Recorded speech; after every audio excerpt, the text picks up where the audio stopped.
ಸ್ನೇಹಿತರೆ, ಚಿನ್ನಯ್ಯನ ದೆಸೆ ಮಾರ್ರೆ 200 ಕೋಟಿ ವಿಚಾರ ಮಾತಾಡ್ತಾ ಇದ್ದಾನೆ. ಒಬ್ಬ ತೋಟದ ಕೆಲ್ಸಕ್ಕೆ, ಒಂದು ಮಾಲಿಯಾಗಿ ಕೆಲಸಕ್ಕೆ ಸೇರಿದ್ದಂತಹ ಚಿನ್ನಯ್ಯ ಇವತ್ತು 200 ಕೋಟಿ ವಿಚಾರ ಮಾತಾಡ್ತಾನೆ ಅಂದ್ರೆ ನಿಜವಾಗ್ಲೂ ಇಟ್ ಈಸ್ ಫಾರ್ಚುನೇಟ್. ನಮ್ ದೇಶ ಅಭಿವೃದ್ಧಿ ಹೊಂದ್ಬಿಟ್ಟಿದೆ ಅಂತಾನೆ ಹೇಳ್ಬೇಕು. ಏನ್ ಬೇಕಾದ್ರೂ ಇರ್ಲಿ, 200 ಕೋಟಿಗೆ ಅದೆಷ್ಟು ಸೊನ್ನೆ ಇದೆ, 200 ಕೋಟಿಗೆ ಬೇಡ, 1 ಕೋಟಿಗೆ ಅದೆಷ್ಟು ಸೊನ್ನೆ ಇದೆ ಅಂತ ಹೇಳೋದೇ ಕಷ್ಟ ಆಗ್ಬಿಟ್ಟಿದೆ ಜನಗಳಿಗೆ. ಅಂತ ಒಂದು ಸಂದರ್ಭದಲ್ಲಿ ಡಾಲರ್ ರೇಟ್ 96 ರೂಪಾಯಿ ಆಗ್ಬಿಟ್ಟಿದೆ. ಈ ಸಮಯದಲ್ಲಿ ಚಿನ್ನಯ್ಯ 200 ಕೋಟಿ ವಿಚಾರ ಮಾತಾಡ್ತಾ ಇದ್ದಾರೆ ಅಂತಂದ್ರೆ ಇಟ್ಸ್ ರಿಯಲಿ ಗ್ರೇಟ್ ಅನ್ಸತ್ ನನಗೆ. ಏನ್ ಮೇಡಮ್ ಹಿಂಗ್ ಹೇಳ್ತಾ ಇದ್ದೀರಾ ಅಂತ ಕೇಳ್ತೀರಾ? ಹೌದು ಕಣ್ರಿ.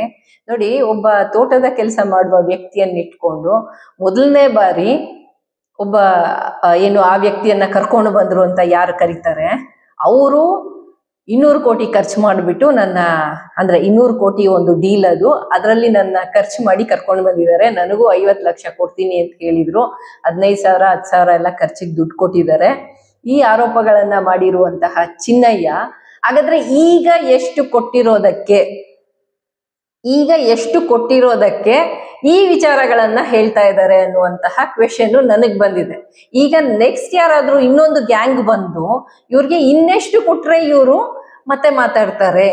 ಚಿನ್ನಯ್ಯ ಏನಾದ್ರೂ ಕಾಲ್ ಶೀಟ್ ಇಟ್ಕೊಂಡಿದಾರ, ಈ ಬರೋರಿಗೆಲ್ಲ ನಾನು ಆಕ್ಟಿಂಗ್ ಮಾಡ್ತೀನಿ ಅಂತ? ಈ ವಯಸ್ಸಲ್ಲಿ ಏನ್ ಈ ಟ್ಯಾಲೆಂಟು ಅಂತ? ಸರಿ ಅವ್ರೇನೋ ಆಟಾಡ್ತಾ ಇದ್ದಾರೆ, ನಾವ್ಯಾಕೆ ಅವ್ರು ಕುಣ್ದಂಗ್ ಕುಣಿತಾ ಇದೀವಿ? ಚಿನ್ನಯ್ಯ ಕುಣ್ದಂಗೆ ನಾವ್ಯಾಕೆ ಕುಣಿಬೇಕು? ಚಿನ್ನಯ್ಯ ಯಾರು? ಚಿನ್ನಯ್ಯ ಒಬ್ಬ ತೋಟದ ಕೆಲಸದವನು. ಆ ಕಾಲದಲ್ಲಿ, ಆ ಟೈಮಲ್ಲಿ ಏನೋ ಅನ್ಐಡೆಂಟಿಫೈಡ್ ಡೆತ್ಸ್ ಆದ್ರೆ ಅಥವಾ ಬಾಡಿಗಳು ಸಿಕ್ಕಿದ್ರೆ ಆ ಬಾಡಿಗಳನ್ನ ತಗೊಂಡೋಗಿ ಊತಾಕ್ತಾ ಇದ್ದ. ಆಮೇಲೆ ಅದ್ರ ಮೇಲೆ ಸಿಗೋ ಚಿನ್ನ ಏನಿದೆ, ಚಿನ್ನ ಆಭರಣ, ಆ ಬಾಡಿ ಮೇಲೆ ಸಿಗೋ ಅಂತದನ್ನ ಮಾರ್ಕೋತಾ ಇದ್ವಿ, ಒಡವೆಗಳನ್ನ ತಗೊಂಡೋಗಿ ನನಗೂ ಶೇರ್ ಕೊಡ್ತಾ ಇದ್ರು ಅಂತ ಹೇಳಿದ ಚಿನ್ನಯ್ಯ ಇವತ್ತು ಬೇರೆನೆ ಕತೆ. ವರ್ಷನೇ ಬೇರೆ 200 ಕೋಟಿ ಅಂತೆ. ಇದನ್ನ ಮಾಧ್ಯಮಗಳು ಅವತ್ತು ಚಿನ್ನಯ್ಯ ಕೊಟ್ಟ ಸ್ಟೇಟ್ಮೆಂಟ್ಸ್ ಅನ್ನ ಇಷ್ಟಪಡ್ಲಿಲ್ಲ, ವಿರುದ್ಧವಾಗಿ ಮಾತಾಡ್ತಾರೆ. ಇವತ್ತು ಚಿನ್ನಯ್ಯ ಕೊಟ್ಟಿರೋ ಸ್ಟೇಟ್ಮೆಂಟ್ ಅನ್ನ ಹೌದು, ಸತ್ಯ ಇದು, ನಿಜ ಇದು ಅನ್ನುವ ರೀತಿಯಲ್ಲಿ ಮಾತಾಡ್ತಾ ಇದ್ದಾರೆ. ಈಗ ಮಾಧ್ಯಮಗಳನ್ನ ಒಂದು ಕಡೆ ಇಡೋಣ, ಯಾಕಂದ್ರೆ ಸುಪ್ರೀಂ ಕೋರ್ಟ್ ಅಲ್ಲಿ ಸೌಜನ್ಯ ಕೇಸು ರೀಓಪನ್ ಆಯ್ತು ಅಂದ್ರೆ ಒಂದು ಮಾಧ್ಯಮದಲ್ಲಿ ಒಂದು ಲೈನ್ ಕೂಡ ಬರ್ಲಿಲ್ಲ. ಚಿನ್ನಯ್ಯನ ವಿಷಯ ತುಂಬಾ ಮುಖ್ಯ ಆಗತ್ತೆ. ಒಬ್ಬ ಹೆಣ್ಮಗಳನ್ನ ಅತ್ಯಾಚಾರ ಮಾಡಿ ಕೊಂದು ಹಾಕಿದ್ದಾರೆ. ಆ ಕೇಸ್ ಇವತ್ತು 14 ವರ್ಷ ಆದ್ರೂ ನ್ಯಾಯ ಸಿಗ್ಲಿಲ್ಲ. ಅದು ಸುಪ್ರೀಂ ಕೋರ್ಟ್ಗೆ ಹೋಗಿದೆ, ಅಲ್ಲಿ ರೀಓಪನ್ ಆಗಿದೆ ಅಂದ್ರೆ ಅದು ದೊಡ್ಡ ವಿಚಾರ ಅಲ್ವೇ ಅಲ್ಲ. ಒಬ್ಬ ತೋಟದ ಕೆಲಸ ಮಾಡೋನು ಮೊದ್ಲೊಂದು ಬುರುಡೆ ಇಟ್ಕೊಂಡ್ ಅವ್ನು ಕೊಟ್ಟ ಸ್ಟೇಟ್ಮೆಂಟ್ ಅಲ್ಲಿ ಒಂದು SIT ರಚನೆ ಆಗ್ಬಿಡತ್ತೆ. ಆ SIT ರಚನೆ ಆಗಿ ಏನ್ ಸುಮ್ನೆ ಆಯ್ತಾ? ಒಂದು ಗುಡ್ಡೆನೇ JCB ಇಟ್ಕೊಂಡು ಅಗ್ದು ಇರೋ ಬರೋ ಗುಡ್ಡೆನೆಲ್ಲ ತೆಗ್ದು, ಗುಡ್ಡೆ ಒಳಗಡೆ ಏನೋ ಇನ್ನು ಸಿಕ್ತೋ ಇಲ್ವೋ ನಮಗ್ ಗೊತ್ತಿಲ್ಲ, ಅಸ್ಥಿ ಪಂಜರಗಳು ಮಾಧ್ಯಮಗಳಲ್ಲಿ 1 2 3 4 ಆಮೇಲೆ ಸಿಗ್ಲೇ ಇಲ್ಲ. ಈ ರೀತಿಯಾದ ಎಲ್ಲಾ ವರದಿಗಳನ್ನ ನಾವು ನೋಡ್ಕೊಂತ ಬಂದಿದೀವಿ. ಈಗ Chinnaiah all of A sudden ಬಂದ್ಬಿಟ್ಟು ಅವತ್ತು ನನಗೆ ದುಡ್ಡು ಕೊಟ್ರು, ಅದಕ್ಕೆ ನಾನು ಅದನ್ನೆಲ್ಲ ಸುಳ್ಳಾಗಿ ಹೇಳಿದ್ದೆ, ಇವತ್ತು ನಾನು ನಿಜ ಹೇಳ್ತಾ ಇದ್ದೀನಿ. ಅವತ್ತು ಸುಳ್ಳು ಹೇಳಿದ್ರು ಅನ್ನೋದನ್ನ ನಾವು ಆ ಕೇಸಲ್ಲೇ ಪ್ರೂವ್ ಮಾಡ್ಬೇಕು. ಆ ಕೇಸ್ ಇನ್ನು ಮುಗಿಲಿಲ್ಲ ಅಂತ. ಚಿನ್ನಯ್ಯನ ಸಂಪೂರ್ಣ ತನಿಖೆ ಆಗಿ ಮೊದಲು ಕೊಟ್ಟ ಸ್ಟೇಟ್ಮೆಂಟ್ಸು ನಿಜ ಅಥವಾ ಸುಳ್ಳು ಏನೋ ಒಂದು ಆಗ್ಬೇಕಲ್ವಾ? ಒಂದು ಕನ್ವಿಕ್ಷನ್ ಆಗ್ಬೇಕು ಚಿನ್ನಯ್ಯನಿಗೆ ಸುಳ್ಳು ಹೇಳಿದಕ್ಕೆ, ಇಲ್ಲಾಂದ್ರೆ ಅಕ್ವಿಟಲ್ ಆಗ್ಬೇಕು. ಆತ ಕೊಟ್ಟಿರುವಂತಹ ಏನು ದೊಡ್ಡ ಗುರುತರ ಆರೋಪಗಳಿದೆ, ಆ ಆರೋಪಗಳ ಆಧಾರದಲ್ಲಿ ಇನ್ಯಾರನ್ನೋ ತನಿಖೆ ಮಾಡ್ಬೇಕು. ಈ ಎಲ್ಲಾ ವಿಚಾರಗಳು ಪೆಂಡಿಂಗ್ ಇರುವಾಗ್ಲೇನೆ ಈಗ ಬೇರೆ ವಕೀಲರ ಮುಖಾಂತರ, ಒಬ್ರು ರೆಪ್ಯೂಟೆಡ್ ವಕೀಲರ ಮುಖಾಂತರ, ಅದರಲ್ಲೂ ಸುಬ್ಬಾರೆಡ್ಡಿ ಅವರು ಬೆಂಗಳೂರು ಬಾರ್ ಕೌನ್ಸಿಲಿನ ಅಧ್ಯಕ್ಷರಾಗಿರುವಂತವ್ರು, ಅವರ ಮುಖಾಂತರ ಅಪ್ಲಿಕೇಶನ್ ಹಾಕ್ತಾರೆ ಚಿನ್ನಯ್ಯ. ಅಂದ್ರೆ such a rich person man.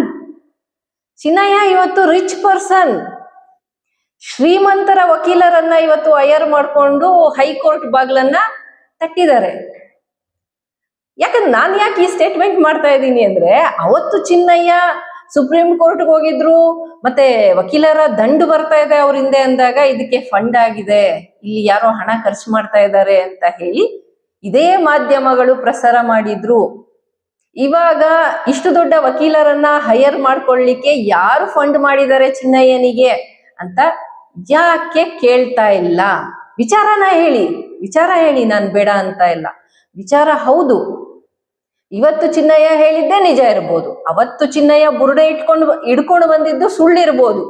ಬಂಗ್ಲೆ ಗುಡ್ಡೆಯನ್ನ ಇಷ್ಟು ಸಾವಿರಾರು ಕೋಟಿ ಖರ್ಚು ಮಾಡ್ಕೊಂಡು ಅದನ್ನ ಅಗಿಯುವಂತ ಕೆಲಸ ಮಾಡಿದ್ದು ಕೂಡ ತಪ್ಪು ಕೆಲಸ ಆಗಿರ್ಬೋದು. ಅಂದ್ರೆ ಏನು, ಚಿನ್ನಯ್ಯ ತಪ್ಪು ದಾರಿಯನ್ನ ಇಡಿಸಿರ್ಬೋದು, ಸರ್ಕಾರದ ತಪ್ಪು ದಾರಿಯನ್ನ ಇಡಿಸಿರ್ಬೋದು.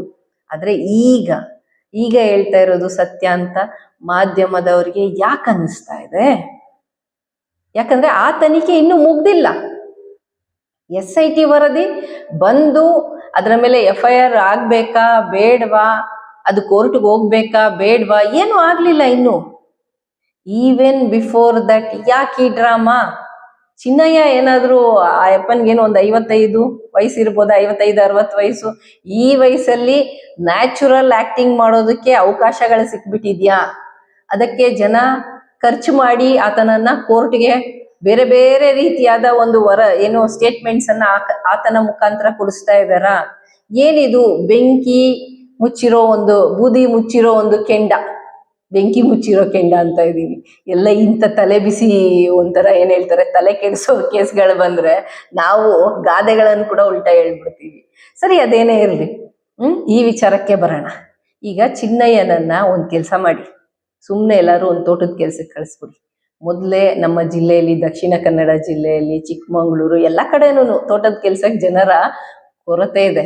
ನೀವು ಸುಮ್ಮನೆ ಲಕ್ಷಾಂತರ ರೂಪಾಯಿಗಳನ್ನ ಖರ್ಚು ಮಾಡಿಕೊಂಡು ನಿಮ್ಮದು ಯಾವುದೋ ಸ್ಕ್ಯಾಮ್ಗಳನ್ನೋ ಇನ್ಯಾವುದೋ ಅಪರಾಧಗಳನ್ನ ಮುಚ್ಚಿಡಕ್ಕೋ ಅಥವಾ ಇನ್ಯಾರನೋ ಎಕ್ಸ್ಪೋಸ್ ಮಾಡೋದಕ್ಕೋ ಒಬ್ಬ ಚಿನ್ನಯ್ಯನನ್ನ, ತೋಟದ ಕೆಲಸದವನನ್ನ ಬಳಸ್ಕೋಬಾರ್ದು. ನಿಜವಾಗ್ಲೂ ಆತ ಸಾಕ್ಷಿಯಾಗಿದ್ರೆ ಮೊದಲು ಏನ್ ಸ್ಟೇಟ್ಮೆಂಟ್ ಕೊಟ್ಟಿದ್ದಾನೆ, ಆ ಸ್ಟೇಟ್ಮೆಂಟ್ನ ಆಧಾರದಲ್ಲಿ ಏನ್ ತನಿಖೆ ಮಾಡಿದಿರಿ SIT ರಚನೆ ಆಗಿ ಅದರ ವರದಿಯನ್ನ ಸರ್ಕಾರಕ್ಕೆ ಸಲ್ಲಿಸಿ, ಆ ನಂತರ ಆ ವರದಿಯ ಆಧಾರದಲ್ಲಿ FIRಗಳು ಆಗಬೇಕಾ ಬೇಡವಾ, ತನಿಖೆ ಮುಂದುವರಿಬೇಕಾ ಬೇಡವಾ, ಆ ನಿರ್ಧಾರ ಆಗ್ಲಿ ಮೊದಲಿಗೆ. ಅದು ಬಿಟ್ಟು ಈಗ ಹೊಸದಾಗಿ ಚಿನ್ನಯ್ಯ ಇನ್ನೊಂದು ಸ್ಟೇಟ್ಮೆಂಟ್ ಕೊಟ್ಟ, ನಾಳೆ ನಾನು ಕರ್ಕೊಂಡು ಬಂದು ಏನೋ ಒಂದು ಹೊಸ ಸ್ಟೇಟ್ಮೆಂಟ್ ಕೊಡ್ಸಿದ್ನಪ್ಪ. ಚಿನ್ನಯ್ಯ ಬೇರೆ ಹೇಳ್ಬಿಟ್ಟಿದ್ದಾನೆ, ನಂಗೆ 15,000 20,000 ಕೊಟ್ಟಿದ್ದಕ್ಕೆ ನಾನು ಮೊದಲನೇ ಸ್ಟೇಟ್ಮೆಂಟ್ ಗಳನ್ನ ಕೊಟ್ಟಿದ್ದೀನಿ, ಆಮೇಲೆ ಎಲ್ಲ ಆದ್ಮೇಲೆ 50 ಲಕ್ಷ ಕೊಡ್ತೀವಿ ಅಂತ ಹೇಳಿದ್ರು ಅಂತ. ಇವಾಗ ಇವ್ರೆಷ್ಟು ಆಮಿಷ ಕೊಟ್ಟು ಕರ್ಕೊಂಡು ಬಂದಿದಾರೋ ಗೊತ್ತಿಲ್ಲ. ನಾನು ಆಮೇಲೆ ಹೋಗ್ಬಿಟ್ಟು ನನಗ್ ಬೇರೆ ಮೊದಲೇ 200 ಕೋಟಿ ಎಲ್ಲ ಅಂದ್ರೆ ಗಾಬರಿ ಆಗ್ಬಿಡ್ತೀವಿ, ನಾವೆಲ್ಲ 200 ಕೋಟಿ ನೋಡಿಲ್ಲ. ನಾನ್ ಬೇರೆ ಆಮೇಲೆ ಹೋಗ್ಬಿಟ್ಟು ಏನೋ ಒಂದು 25 ಲಕ್ಷನೋ ಇನ್ನೊಂದಷ್ಟು ಕೊಡ್ತೀನಿ ಬಾರಪ್ಪ, ಅವರೆಲ್ಲ ಕೊಟ್ಟಿಲ್ಲ, ನಾನು ಸ್ವಲ್ಪ ಜಾಸ್ತಿ ಕೊಟ್ಬಿಡ್ತೀನಿ ಅಂತ ಕರ್ಕೊಂಡ್ಬಂದು ನಾನು ಒಂದು ಸ್ಟೇಟ್ಮೆಂಟ್ ಕೊಡ್ಸಿದ್ರೆ, ಇದೆಲ್ಲ ಒಂದು ಬ್ಲ್ಯಾಕ್ ಮೇಲಿಂಗ್ ದಂಧೆ ತರ ನಡೀತಾ ಇದೆಯೇನೋ ಅಂತ ನನಗೊಂದು ಅನುಮಾನ ಅಷ್ಟೇ. ಚಿನ್ನಯ್ಯನನ್ನ ಇಟ್ಕೊಂಡು ಯಾರ್ಯಾರು ಆಟ ಆಡ್ತಾ ಇದ್ದಾರೆ, ಆದ್ರೆ ಮಾಧ್ಯಮಗಳಿಗೆ ಒಂದು ಒಳ್ಳೆ ಫಂಡ್ ಸಿಗ್ತಾ ಇರ್ಬೋದಾ? TRP ಜೊತೆಗೆ ಫಂಡ್ ಕೂಡ ಸಿಗ್ತಾ ಇರ್ಬೋದಾ? ಯಾಕಂದ್ರೆ ಸೌಜನ್ಯ ಕೇಸು ರಿಓಪನ್ ಆಯ್ತು ಅಂದಾಗ ಇಲ್ದೇ ಇರೋ ಕನ್ಸರ್ನು ಚಿನ್ನಯ್ಯನ ಒಂದು ಸೆಕೆಂಡ್ ಸ್ಟೇಟ್ಮೆಂಟು, ಹುಚ್ಚುಚ್ಚ ಕೊಡುವಂತ ಸ್ಟೇಟ್ಮೆಂಟ್ಸ್ ಮೇಲೆ ನಿಮ್ಗೆ ಅಷ್ಟೊಂದು ಆಸಕ್ತಿ ಬಂದಿದೆ ಅಂತಂದ್ರೆ ಸಮಥಿಂಗ್ ಈಸ್ ರಾಂಗ್. ಜನ ನೋಡ್ತಾ ಇದ್ದಾರೆ, ಗಮನಿಸ್ತಾ ಇದ್ದಾರೆ. ಸರ್ಕಾರ ಜೊತೆಗೆ ಏನು ಸಿಸ್ಟಮ್ ಇದೆ, ಮಾಧ್ಯಮ ಇದೆ, ನೀವೆಲ್ಲರೂ ಜವಾಬ್ದಾರಿಯುತವಾಗಿ ನಡ್ಕೊಳ್ಬೇಕು ಅಂತ ಹೇಳಿ ಈ ಮುಖಾಂತರ ನಾನು ಎಚ್ಚರಿಸ್ತಾ ಇದ್ದೇನೆ. ಚಿನ್ನಯ್ಯನನ್ನ ತೋಟದ ಕೆಲಸಕ್ಕೆ ಕಳಿಸಿ ಮೊದಲು ಕೊಟ್ಟಿರೋ ಸ್ಟೇಟ್ಮೆಂಟ್ ಜೆನ್ಯೂನ್ ಆಗಿದೆ ಅಂತ ಅನಿಸಿಯೇ SIT ರಚನೆ ಆಗಿರೋದು, ಅದನ್ನ ಫಸ್ಟ್ ಮುಗಿಸಿ ಅಂತ ಈ ಮುಖಾಂತರ ಹೇಳ್ತೀನಿ. ಎನಿವೇಸ್ ಫ್ರೆಂಡ್ಸ್, 200 ಕೋಟಿಗೆ ಎಷ್ಟು ಸೊನ್ನೆ ಅಂತ ಹೇಳ್ಬಿಟ್ಟು ಕಮೆಂಟ್ ಮಾಡ್ಬಿಟ್ಟು ತಿಳಿಸಿ, ನನಗೂ ತಿಳ್ಕೊಳ್ಬೇಕು ಅಂತ ಅನಿಸ್ತಾ ಇದೆ. ಸ್ವಲ್ಪ ಕನ್ಫ್ಯೂಷನ್. ನಾನು ಅನ್ಕೊಂತೀನಿ 200 ಬರೆದ್ಬಿಟ್ಟು ಆಮೇಲೆ 7 ಸೊನ್ನೆ ಹಾಕ್ಬೇಕು ಅಂತ. ನಿಮ್ ಪ್ರಕಾರ 7 ಅಂದ್ರೆ 9 ಸೊನ್ನೆ ಒಟ್ಟಿಗೆ. ನಿಮ್ ಪ್ರಕಾರ 200 ಕೋಟಿಗೆ ಎಷ್ಟು ಸೊನ್ನೆ ಅನ್ನೋದನ್ನ ಬರೆದ್ಬಿಟ್ಟು ತಿಳಿಸಿ ಅಂತ ಹೇಳ್ತಾ, thank you for watching this video. ಮುಂದಿನ ವಿಡಿಯೋದಲ್ಲಿ ಸಿಗೋಣ ಅಂತ ಹೇಳ್ತಾ ಟಾಟಾ, ಬೈ ಬೈ.